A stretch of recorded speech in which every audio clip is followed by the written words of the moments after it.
Assalamualaikum warahmatullahi wabarakatuh. Perkenalkan, nama saya Nisja Suwardiwi dengan NIM 10010121019 dan rekan saya. Kenalkan, nama saya Ahmad Hadi Farhan dengan nomor NIM 100201212103333.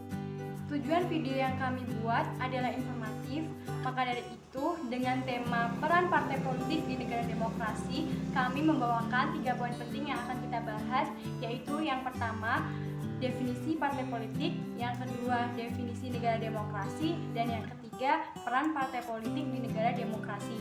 Sebelum kita lanjutkan pada pembahasannya, di sini saya akan sedikit menyinggung mengapa saya memasukkan definisi partai politik dan demokrasi, karena masih banyak sekali masyarakat awam yang belum memahami arti betul mengenai partai politik. Dengan hal itu, saya mewawancarai teman saya dan saya menanyakan apa yang terlintas di pikiran kamu ketika kamu mendengarkan kata partai politik, dan teman saya spontanitas menjawab uang. Jawaban yang telah teman saya berikan tentunya sangat jauh sekali dengan definisi sebenarnya partai politik. Maka dari itu, teman saya akan menjelaskan mengenai definisi partai politik. Adapun definisi dari partai politik adalah suatu organisasi yang dibentuk oleh warga negara Indonesia secara sukarela dan atas persamaan kehendak untuk memperjuangkan baik kepentingan anggotanya maupun bangsa dan negara melalui jalan pemilu. Melalui partai politik juga, rakyat dapat mewujudkan haknya untuk menyatakan pendapat tentang arah kehidupan berbangsa dan bernegara. Dapat disimpulkan dari definisi yang tadi telah disebutkan oleh saya, kedaulatan setiap partai politik memiliki kedudukan, fungsi, hak, dan kewajiban yang sama dan sederajat serta bersifat mandiri. Partai politik dari segi komposisi dan fungsi keanggotaannya secara umum dapat dibagi menjadi 2 kategori. Yang pertama adalah partai massa, yang dimana dengan ciri utamanya adalah jumlah anggota atau pendukung yang banyak. Meskipun demikian, partai jenis ini memiliki program walaupun program tersebut agak kabur dan terlampau umum. Partai jenis ini cenderung menjadi lemah apabila golongan atau kelompok yang tergabung dalam partai tersebut mempunyai keinginan untuk melaksanakan kepentingan kelompoknya. Selanjutnya, jika kepentingan kelompok tersebut tidak terakomodasi, maka kelompok tersebut akan mendirikan partai sendiri. Lalu yang kedua adalah partai kader. Kebalikan dari partai massa, partai kader ini mengandalkan kader-kader royal.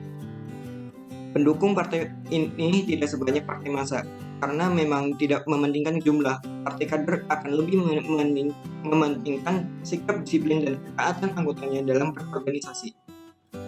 Doktrin dan ideologi partai kader juga harus tetap terjamin kemurniannya. Bagi anggotanya yang menyeleweng, bisa-bisa akan dipecat keanggotaannya. Poin penting yang kedua adalah definisi demokrasi. Demokrasi memiliki arti yaitu pemerintahan oleh rakyat.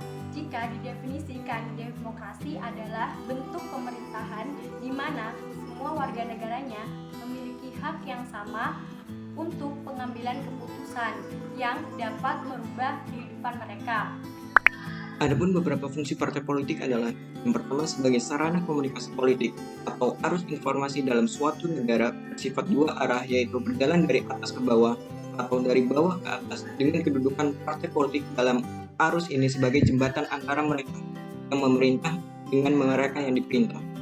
Lalu yang kedua sebagai artikulasi kepentingan, yang dimana proses ini merumuskan kepentingan-kepentingan dalam suatu masyarakat modern yang luas wilayahnya, pendapatannya, dan aspirasi seseorang atau suatu kelompok ditampung dan disalurkan.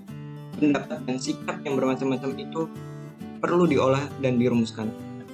Yang ketiga sebagai agresi kepentingan, yang dimana proses penggabungan sikap dan tuntutan dari kelompok-kelompok yang sedikit banyak menyangkut hal yang sama digabungkan menjadi satu. Yang keempat adalah sosialisasi politik. Proses di mana seseorang memperoleh pandangan, orientasi, dan nilai-nilai dari masyarakat di mana ia berada. Proses itu juga mencakup proses di mana masyarakat mewariskan norma-norma dan nilai-nilai dari satu generasi ke generasi berikutnya. Yang kelima yaitu rekrutmen politik. Proses partai mulai mencari anggota baru dan mengajak orang yang berbakat untuk berpartisipasi dalam partai politik. Yang keenam, pengatur konflik. Dalam negara demokratis, ada perbedaan dan persaingan pendapat, tetapi dalam masyarakat yang heterogen, perbedaan pendapat berdasarkan perbedaan etnis, status, sosial ekonomi, atau agama mudah sekali mengundang konflik.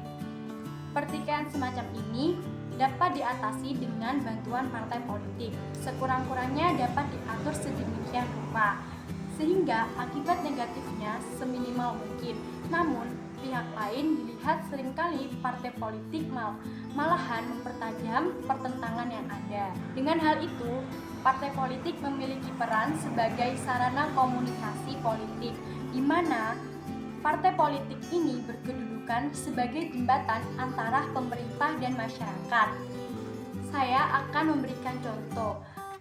Pada politik, contoh yang akan saya berikan disebut sebagai input atau output, di mana penyampaian aspirasi tidak dapat disampaikan langsung kepada pemerintah, namun harus melalui partai politik. Ketika masyarakat ingin menyampaikan aspirasinya, mereka harus melalui partai politik. Dengan hal itu, partai politik akan menampung semua aspirasi dari masyarakat dan akan menyampaikan kepada pemerintah.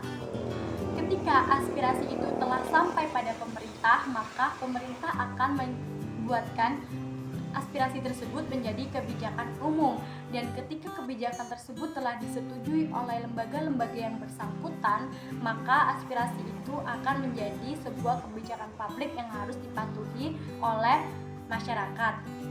Maka dari itu, partai politik memiliki peran sebagai perantara atau biasa disebut sebagai broker. Terima kasih, video yang kami buat sampai di sini kami ucapkan wassalamualaikum warahmatullahi wabarakatuh.